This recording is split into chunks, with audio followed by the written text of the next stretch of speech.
আজ টক ফল রান্না করবো, তার জন্য এই যে সর্ষের তেল দিয়েছি, কয়েকটা শুকনো লঙ্কা ফাটিয়ে দিয়েছি, এবার একটু সর্ষে ফোড়ন দিয়ে টক ফলটা দিয়ে দেবো।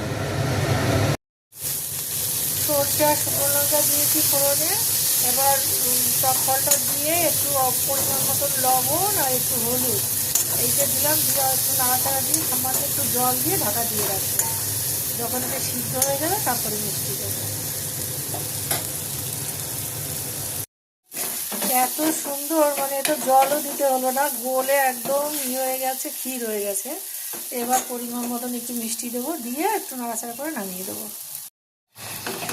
দেখো বন্ধুরা, আমার কিচ্ছু করতে হলো না, পুরো জ্যামের মতন হয়ে গেছে, ঠিক আছে?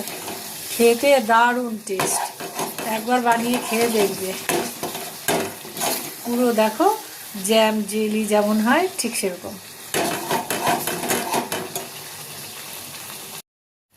আমার টক ফল রান্না হয়ে গেছে, দেখো কি সুন্দর হয়েছে।